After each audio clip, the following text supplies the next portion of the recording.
அரசியல் விமர்சகர் திரு நாகராஜ் இணைந்திருக்கிறார். வணக்கம் திரு நாகராஜ். ஒருமித்த கருத்து இருக்கக்கூடிய கட்சிகளோட கூட்டணி அமைச்சு தேர்தலை எதிர்கொள்வோன்னு குறிப்பிட்டாங்க. ஏற்கனவே 4 முனை போட்டி நிலவுது. தற்போது இந்த கூட்டணி என்ன வாய்ப்புகள் இருக்கு, என்ன மாதிரியான தாக்கத்தை ஏற்படுத்தும் நினைக்கிறேன், உங்களுடைய பார்வைகள்?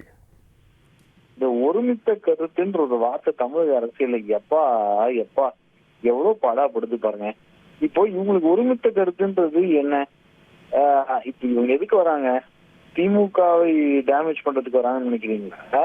இல்ல எடப்பாடி பழனிசாமி நம்ம பார்த்து வச்ச ஒரு ஆளு இன்னைக்கு நம்மளையே ஒதுக்கிட்டு பொதுச்செயலாளர் ஆயிட்டாரு கட்சியில, நமக்கு இன்னைக்கு வாய்ஸே இல்லையே, நம்மள பல்ல பிடிக்கிட்டாங்களே அப்படின்னு நினைக்கிறதுக்காக இவங்க வந்திருக்காங்களா அப்படின்னு தான் பார்க்க முடியும். இவங்க என்ன பண்ணிருக்காங்க, எடப்பாடி பழனிசாமி ஸ்பாயில் ஸ்போர்ட் பண்ணணும்னு சொல்லி இந்த கட்சியை ஆரம்பிச்சிருக்காங்க.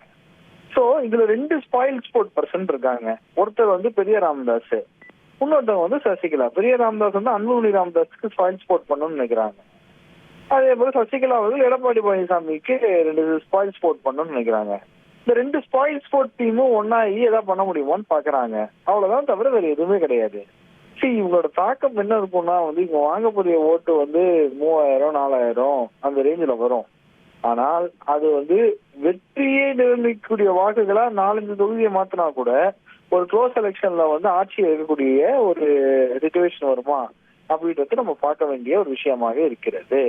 1,27,00,000 மனங்களை வென்ற தந்தி டிவி யூடியூப் சேனல். தவிர்க்க முடியாத தம்ப்நெயில்ஸ், கலக்கலான கான்டென்ட்ஸ். நீங்களும் இந்த குடும்பத்தில் இணைய இப்பவே சப்ஸ்கிரைப் பண்ணுங்க.